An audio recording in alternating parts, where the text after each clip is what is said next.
दा फैबायना दैया आच्छा आच्छा माने सेक बला मोजांबा जेबो खालामलायनाङा ने थायोबा बानायनाङा दैया बिदिनो थाबाय थानांगोन आरो आच्छा आच्छा थिगानो दं जों दिनै माने फिल्ड भिजिट खालामनो फैदों आरो ओमफ्राय जोङो जोंहा मानगोनां सिनियर रेडिअ सारबो दङ आरो लोगोसे नैबे बिथाङा आंनि लोगो रतन इए माबानि आरो सामुगाव एलेखानि ओमफ्राय जों दा जिखुनु माने जोंनि एग्रिकालसार डिपार्टमेन्टनि जिखिनि बुस्थु दङ माने जि माने आबाद हरनाय जादोंमोन बेखौ जोङो माने फट' खेबजोबगोन आरो माने नायजोबगोन आरो दिनै माने जेसेबां दङ जों बेसे बेरायनो हायो बेरायगोन आरो सोंनाय फिननायबो एसे एनै लागोन फार्मारफोरनिफ्राय नोंथांमोना भिडिअखौ नायलांबाय थादो मामोनलाय राजिब बसुमतारी ने गामिया गामि नावदुबा ना आच्छा आच्छा ओमफ्राय दा नोंथाङा दिनै बे आर्जिएन माने बेसरखौ फोदों ना होमबा ओरैनो खै बिगा जागोन बे एरियाया ओरैनो 2 बिगाखौनो खासा हमबाय 2 बिगा ने आच्छा आच्छा थिगानो दं ओमफ्राय ओरैनो जोलैखौथ' माबायदि मोनदों जोलैखौ जोङो बे अफिसनिफ्राय लायनाय जादों एग्रिकालसार अफिसनिफ्राय लाबोदों आरो ना ओमफ्राय दा बेखौ फोनानै मोजाङानो मोनदों ना मोजां माने आं बेनो फार्स्ट दा जेबो रिजाल्टखौ मोनथ'नाय जायाखै फार्स्ट टाइम फोदों आरो ना आच्छा आच्छा ओरैनोथ' सेहेराफ्रा थिगानो दङ दा जाबोबाय थानायखौ नुनो मोनदों दा मोननाय समाव मा रोखोम फिथाइ थायगोन आं बेखौ बुंथ'नो हाथ'ला आच्छा आच्छा थिगानो दं दे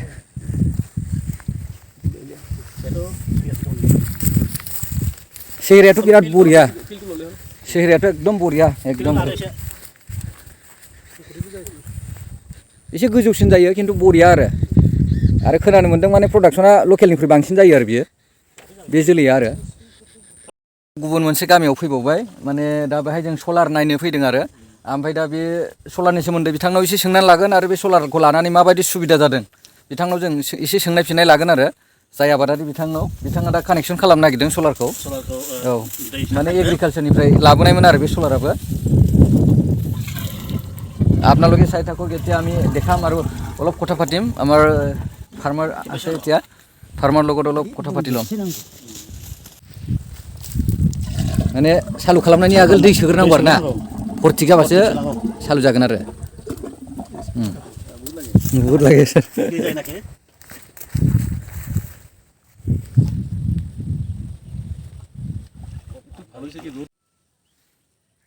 बुंबाय खोमालै सालु होदो नारखो ओइ मा जाखो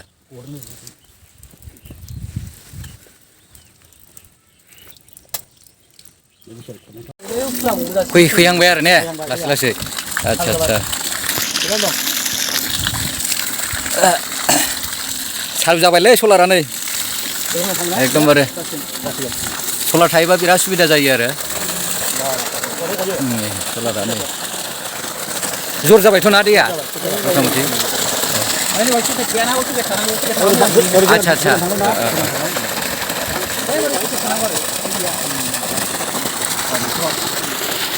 मा लिरोमोन मनज बसुमतारी ओमफ्राय गामिया दलाफारा ने आच्छा बे सलारखौ नोंथाङा बबेनिफ्राय मोनबोआमोन आं एग्रिकालसारनिफ्रायनो मोननायमोन आरो ना ओमफ्राय ओरैनो मा टाइमाव मोननाय माब्ला मोननायमोन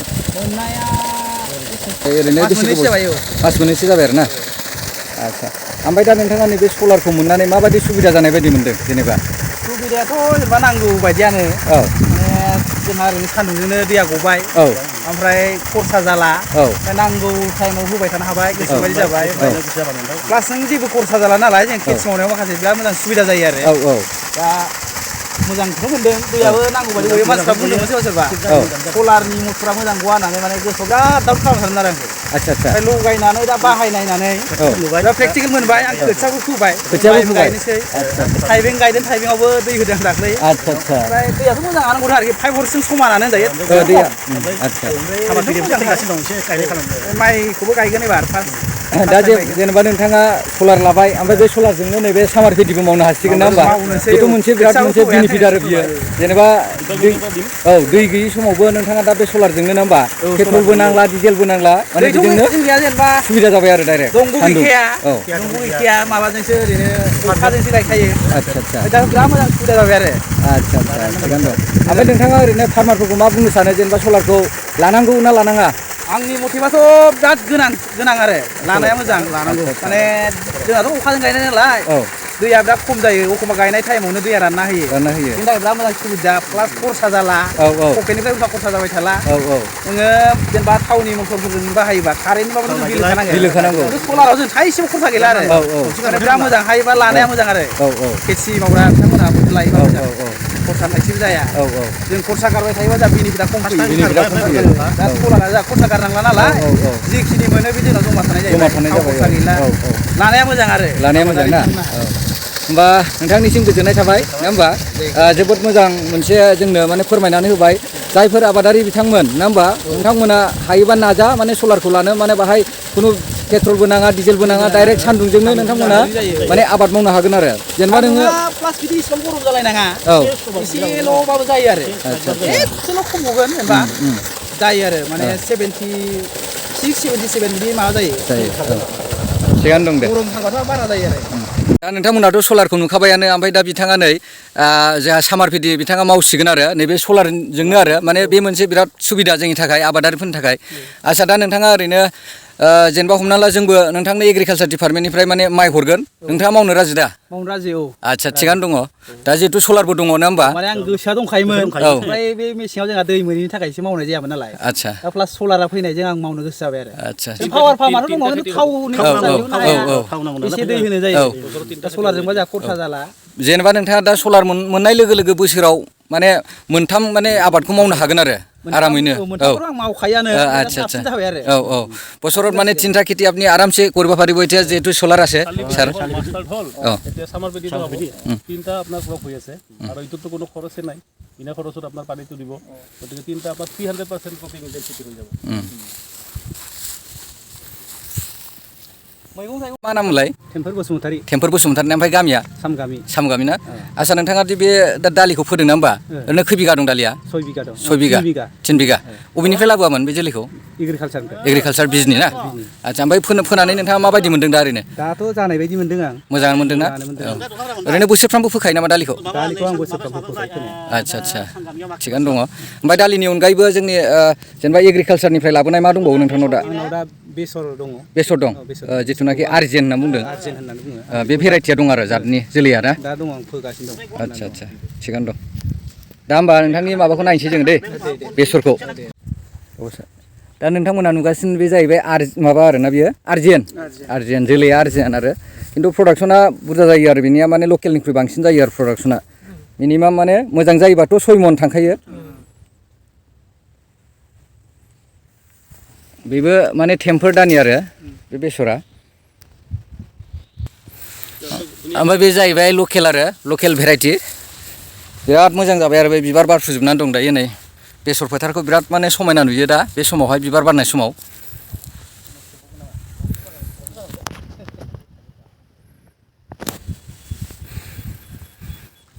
बिराद गुवार एरिया आरो बे बेसरनि माने फुरा बेसर गोजा ओमफ्राय दैज्लां बोथोराव गासिबो माइ जाजोबो आरो बे फोथाराव बे दुब्लियाव आरो मोनफैलायबाय नै आदा गजेननि न'आव नै बिथाङा माने लेबु दा फानहरनो नागिरदों नै बे सासानो नै आচ্ছা लेबुआ मा दाम दा आदा बस्थानैजों 750ल' बस्ता 2 बस्ता 750 दामा ओमफ्राय बांद्राय मोजां नङा ने दामा खमायदों नामा आচ্ছা लेबुआ बेगर दंना गैया नोंना दा बेगर गैया ने आচ্ছা थिगानो दं ओमफ्राय फिथाइ दंबावो दा बिफांफ्राव दा गोरलै दं नैबे गोरलै आखासेयाव दाम मोनहैसिगोन आं आচ্ছা दा बेखौ माने बेखौ फानहरजोबसिगोन आरो ना बेखौ फानबासो फिथाइया मोजां थायसिगोन ना औ खाबाय थानांगौ आरो ना खाबाय थानांगौ आচ্ছা थिगानो दं दासिमाव नों मथा मथि बेसेबांसो फाननो हाखो दासिमाव बोसोरसेयाव हमना लादो बोसोरसेयाव आं गासै 20 बस्तासो जाबाय माने बोसोरसेयाव 20 बस्तासो माने फाननो हाबाय आरो ना बिफाङा खैदालसो दं बिफाङा 35 दाल 35 दाल আছে কিবাটো ক্লেনটো दामखौ नोङो जेनेबा हाइस्ट रेटआव बेसेबांसो मोनखो हाइस्टआव आगोलाव फनावनो 350 सिम फानदों न'निफ्रायनो हाइस्ट रेटआव एक फनाव 350 बाजारावबाथ' 500 400 आচ্ছা बाजारावबो आरो ने बाजारावबो बांसिन मोनबाय ओमफ्राय न'निफ्रायबा एसे खम जाबाय आरो ना थिगानो दं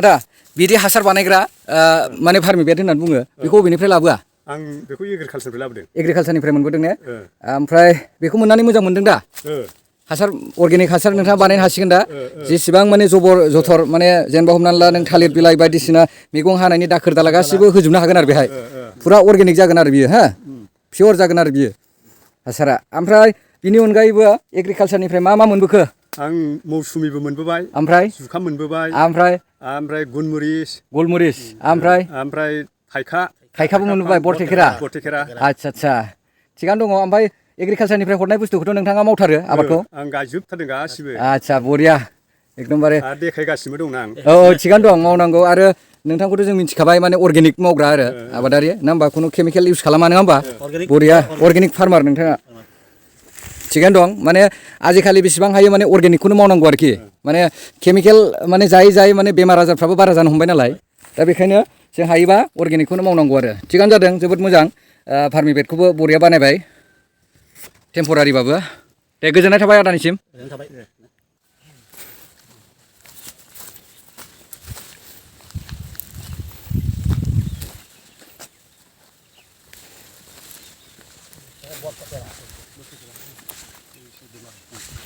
बे बरथेखेरा आरो ना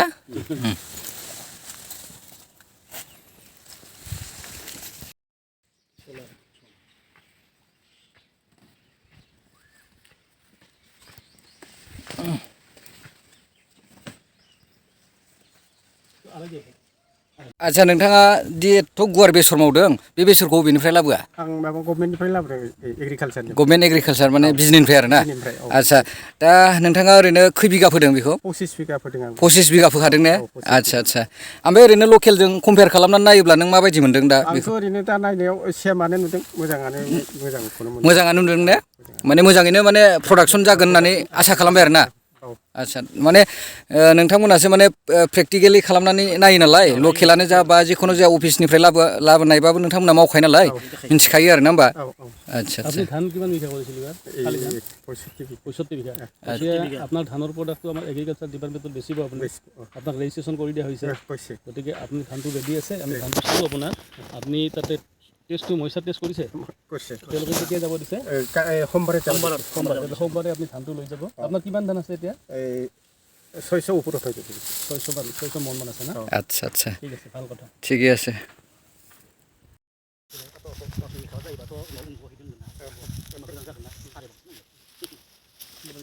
25 बिघा बिराद गुवार नुखायो 25 बिघा नालाय बिराद गुवार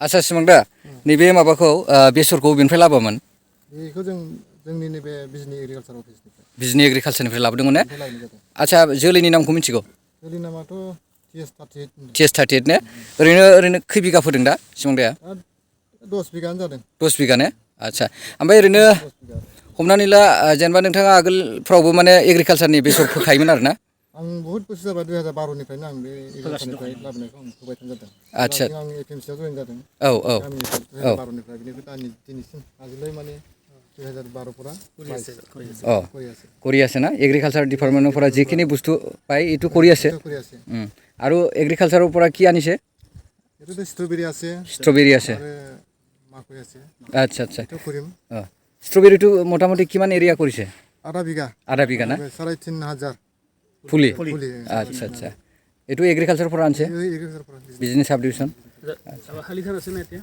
চৰকাৰৰ তাতে ধান আছে ধান ৰেজিষ্ট্ৰেশ্যন কৰিছে ধানটো কেতিয়া দিব এইটো অলপ নিয়ে মাঘ মাহত কিমান মান ধান আছে এইটো মোৰ এনেতো মানে নিজৰ খোৱাটো বাদ দি কিমানখিনি দিব লাগিব 150 মান দিম 150 মান দিব ঠিক আছে বিজনি এগ্ৰিকালচাৰ অফিচত PPC যিটো আছে তাত গৈ পেলাই ধানটো দিলে হ'ল তাৰ আগতে চইলটো টেষ্ট মইচাৰটো টেষ্ট কৰি ল'ব এদিন টেষ্ট কৰাৰ পিছত তেওঁলোকে আপোনাক ডেট দিব যে আপুনি ইমান তাৰিখে আহিব সেইমতে আপুনি ধানটো দিলে সেই দিনত মই অপেনিং কৰা টাইমত গৈছিলোঁ মানে টেষ্ট কৰিব নালাগে আনিলে হয় নি তথাপি এটা টেষ্ট আৰু আপোনাৰ অঞ্চলত যদি কোনোবা ধান আছে আপুনি অলপ তেওঁলোকক ক'ব যে চৰকাৰে যিহেতু দামটো বেছি দি আছে গতিকে চৰকাৰৰ তাতে ধানটো বেচাব লাগে এইটো ৰেজিষ্ট্ৰেশ্যন কৰি দিয়াৰ কাৰণে स्ट्रबेरि काल्टिभेसन मालिकआ जाहैबाय सिमां ब्रह्म।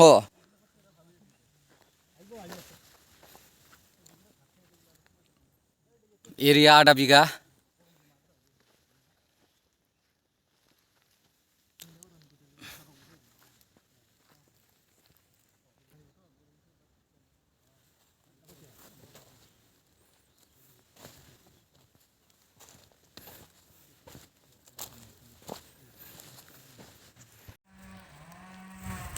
रिटेन्डाया नैलाय बान्दा कफि खाबाय जोंनो। जासिगोनदां? गैले। मोनसे होबावदो। हाल देखाबाय सार हेरिथ' बान्दा कफिथ'।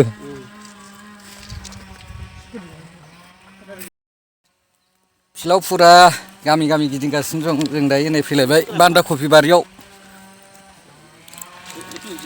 1 नं उत्तरपारा। नामखौ खोन्थालाय। आंनिया किरन बसुमतारी। गामिया दिमाजरा। आदसा जों दिनै बे आलुखौ नुदों नोंथांनिखौ ओरैनो बेहाय जेनेबा नोंथाङा बे आलुखौ बबेनिफ्राय लाबोआमोन? एग्रिकालसार अफिसनिफ्राय। एग्रिकालसार अफिस बिजनिफ्राय लाबोनाय जादोंमोन आरो ना। आदसा दा बुरबाय नामा ओरैनो आलुखौ? औ दिनै फार्स्ट टाइम बुरजायदों। फार्स्ट टाइम बुरबाय आरो ना। ओमफ्राय बाजारावबो लांबाय आरो ना? लांदों एसे। आदसा खरसानो। थिगानो दं। ओरैनो आलुआ मा रोखोम जादों? आलुआ बेदराथ' बांद्राय गाज्रि नङा ओमफ्राय बिफाङाल' फिसा औ आलुआ बिफांनि माबायावसो नालाय बिफाङा फांसे बा दरसे बा दरनै। औ ओमफ्राय फांनै फांथामबा बिदिनो दरनै दरथाम बिदि थायो। आदसा बिफाङा बुरजा ओंखारनायजों ओरैनो बेदरा थिगानो दं आरो ना? बेदरा देरद्राय जायाखै। एम्फौआ दरफा दरनै। आदसा थिगानो दं। ओमफ्राय ओरैनो बे आलुनि अनगायैबो एग्रिकालसारनिफ्राय ओरैनो मा मोनबोआमोन एबार? ओरैनो मटर। औ बेसर मोनबोदोंमोन दा? बेसराथ' दुब्लियाव। मटरा नै। मटरबा बे आरो ना एग्रिकालसारनि? आदसा बेबो एग्रिकालसारनिफ्राय लाबोनायमोन आरो मटरा ना? आदसा थिगानो दं। आलुआथ' नैबे एसे उनाव गायनायमोन नामा? सेहेराया मोजां जादों आरो बे ना? थिगानो दं। ओमफ्राय बेसरा खै बिगा फोदों एग्रिकालसारनिखौ? बेसरा 7 बिगाखौनो हमदो। 7 बिगा फोदों 1 हेक्टर। भेराइटिया मामोनलाय? भेराइटिखौथ' मिथिनाय नङा। TS38। औ दे थिगानो दं। नोंथांना मा नाम? आंना बिरदाव बसुमतारी। बिरदाव बसुमतारी ने? ओमफ्राय गामिया? गामिया 2 नं उत्तरपारा रिभिनिउ सिरा ओमफ्राय गामिया बावथिपारा। गामिया बावथिपारा ना? आदसा नैबे दालि जे जों दा माबादों नुदों बे दालिखौ बबेनिफ्राय लाबोआमोन? आं बेखौ बिजनि एग्रिकालसार अफिसनिफ्राय मोनबोदों। बिजनि एग्रिकालसार अफिसनिफ्राय लाबोनाय जादोंमोन आरो ना? ओमफ्राय ओरैनोथ' जोलैखौ जेबो प्रब्लेम मोनाखै दा? जोलैया जेबोथ' प्रब्लेम जायाखै बिराद मोजां रज'दों। आदसा खन'यैनो रोजादों जा फोदों बे रज'जोबनायानो जाहैदों। आदसा ओरैनो नोंथाङा एग्रिकालसारनिफ्राय ओरैनो मा बुस्थु मोनबोखो? एग्रिकालसारनिफ्राय दा सलारबो मोनबाय आङो बेयाव। औ सलारबो मोनबाय ओमफ्राय स्प्रे मेचिनबो मोनबोबाय। औ ओमफ्राय बिदिनो जुखाम बा माखासे भिटामिन बिदिबो मोनबोनाय जाबाय आरो। आदसा थिगानो दं। आदसा दादि नोंथांनाव माने सलार दङ। दा बे सलारजों जेनेबा नोङो दा जों माइ हरोब्ला मावगोन दा? मावगोन। दा एग्रिकालसारनिफ्राय जोलै फ्रि हरोबा मावगोन आरोखि। आदसा जिहेथु सलार दं नङा होमबा? ओमफ्राय दैयाथ' गयो मोजाङैनो? मोजाङैनो गयो। दाथ' सानबार गोलाव जाहैसिगोन दा। औ एसे मोजांसिन गबावसिगोन आरोखि। आदसा ओरैनो गुबुन आबादारिफोरखौ माबाफोर बुंनो सानो नामा जेनेबा सलारनि सोमोन्दै? माने सलारखौ लायोबा माबायदि बेनिफिट जायो?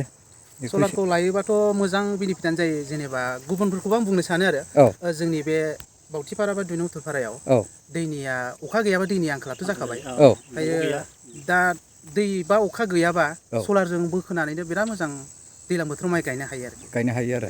दा सिगाङाव दाख्लै खोनादोंमोन गोदान एप्लाइ दं होननानै खोन्थादोंमोनबो आङो। सोरबाया लानो लुगैदों सोरबाया उनाव लासिगोन बेफोरबायदि बुंदों आरो। आदसा थिगानो दं। होमबा नोङो दायो सामार खेथिबो मावनो हासिगोन। दा नैबे दा सिजोननि माइखौ मावनो हासिगोन आरो बोसोराव মানে 3টা খেতি করব পারবো বছৰত। এটা মানে সোলার যেহেতু আছে। ৰেজিষ্ট্ৰেশ্যন কৰা হৈছে ধান বেচাৰ কাৰণে? ৰেজিষ্ট্ৰেশ্যনটো কৰা হৈছে। চিম্পলটো দেখাই লোৱা নাই আৰু টেম্পুটো আপুনি সোমবাৰে ল'ব, সোমবাৰে দেখাই আহিব। আজিতো হ'ল আপোনাৰ শনিবাৰ। পৰহি যাই পেলাই আমাৰ বিজনেছ যে চেণ্টাৰ আছে তাতে আপুনি চেম্পলটো লৈ যাব। তেওঁলোকে মইচাৰটো আপোনাক টেষ্ট কৰি দিব। আপোনাৰ তাতে কিমানমান ধান আছে? মোটামুটি 30-40 মনছো দं। 40 মন আৰু ওচৰৰ গাঁৱত যদি আছে সেই মানুহখিনিকো আপোনালোকে ক'ব যে এইবাৰ চৰকাৰে দামটো বেছি দিছে, গতিকে আপোনালোকে ধানটো চৰকাৰৰ তাতে বেচিলে লাভ হ'ব।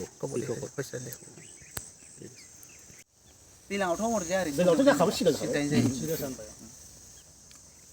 ओरैनो मा समाव मोनामोन ओरैनो बेखौ सलारखौ बेखौ एबार जों बोसोरै जाबाय ना बै सिगांनि माइ गायनाय सिजनाव आसार मासाव सफैदों माइ गायखांनानै सफैदों आरो आदसा फ्राय बोसोरनैयानो जाबाय आरो ना फ्राय बोसोरनै जाबाय आदसा 2 बोसोरै हल सलार टुलुआ बरिं दोनाया एसे उनाव जादों आरो सलारा फैग्रोनानै बरिंखौ माइ गायखांबा दोफैदों आरो आदसा ओरैनो बेसेबांसो खरस थाङा बे सलार लानायाव बे सलार लानायाव ओरैनो मेक्सिमाम माने 24,000 25,000 आदसा बहुत कमते पाइसे फार्स्ट टाइमत